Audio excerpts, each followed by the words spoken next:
Édification spirituelle 20, de la beauté intérieure. Ne soyez pas inconséquents. Si vous avez de la beauté intérieure, cette beauté doit nécessairement rayonner à travers votre nature humaine. Et comment doit-elle rayonner? Votre lieu de vie est d'abord la demeure de votre âme. C'est là que vous vous endormez pour vous abandonner dans les bras de la vie. Et c'est là que vous vous réveillez pour ensuite aller affronter vos devoirs et vos occupations. Votre lieu de vie doit donc être une expression de votre beauté intérieure, non parce que vous pourriez y recevoir des visiteurs de marque, mais d'abord parce qu'il est l'expression de la réelle disposition de votre âme. S'il y a de la beauté dans votre âme, pourquoi votre lieu de vie devrait-il être le contre-témoignage de cette beauté? Votre lieu de vie doit être aligné sur votre âme, et vous devez y imprimer la lumière et l'harmonie de votre âme. Et n'est-ce pas une joie de recevoir des visiteurs de marque dans un lieu de vie qui resplendit en réfléchissant la lumière de votre âme? Mais voici. Peut-être n'y a-t-il pas de beauté en votre âme, de sorte que vous n'avez rien à incarner d'élégant et de pur dans votre lieu de vie? Mais si c'est seulement de négligence dont vous êtes coupable, puissiez-vous ressentir réellement cela comme une culpabilité et une honte, comme un affront et une trahison contre votre propre âme. Car il n'y a point d'honneur à faire vivre votre âme dans des conditions indignes de sa beauté.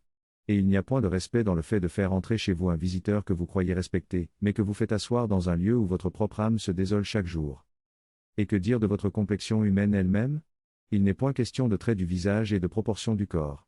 Bien qu'il soit sain de poser des limites à votre corps dans sa tendance à s'engraisser de tout sans réelle capacité de mesure, et bien qu'il soit sain d'éduquer votre visage à vivre dans la lumière solaire d'un sourire qui vient du cœur et de l'esprit. Il est question de la manière dont vous allez rayonner votre beauté intérieure. À travers la manière de prendre soin de votre éclat et de prendre soin de votre parure.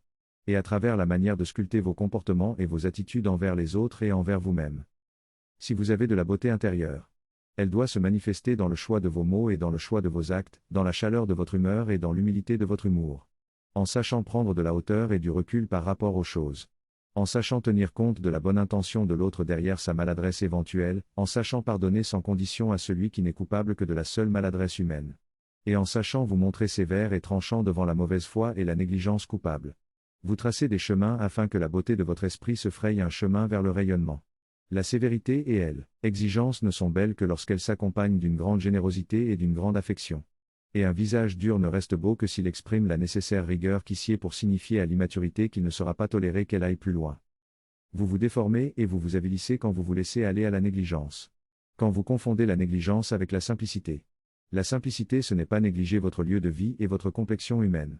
Ce n'est pas considérer l'enlaidissement de votre lieu de vie et de votre complexion humaine comme s'il s'agissait de signes de maturité et de détachement. La véritable simplicité, c'est la capacité de manifester de la beauté avec peu de choses.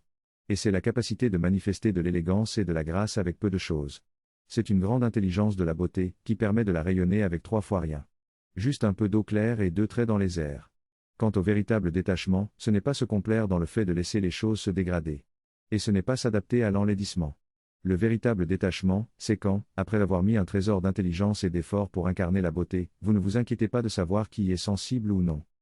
Que le concept de beauté intérieure ne devienne pas une excuse pour votre paresse et pour votre négligence. Que ce ne soit pas une excuse pour laisser votre lieu de vie devenir indigne de la beauté de votre âme.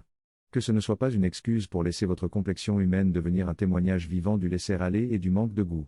La véritable beauté intérieure, c'est la volonté de rayonner de la beauté. En tant qu'elle est une force intérieure. La détermination du cœur et de l'âme d'incarner la lumière jusque dans la densité de la matière. Le courage du cœur et de l'âme de ne pas fuir devant la difficulté de créer et de maintenir de l'harmonie et de la lumière. Le courage de tenir l'exigence de cette harmonie et de cette lumière. Si vous négligiez jusqu'à présent votre lieu de vie et l'éclat de votre complexion humaine, arrêtez de servir la paresse et les fausses excuses. Vous êtes un artisan de la lumière, et donc un ambassadeur de la beauté.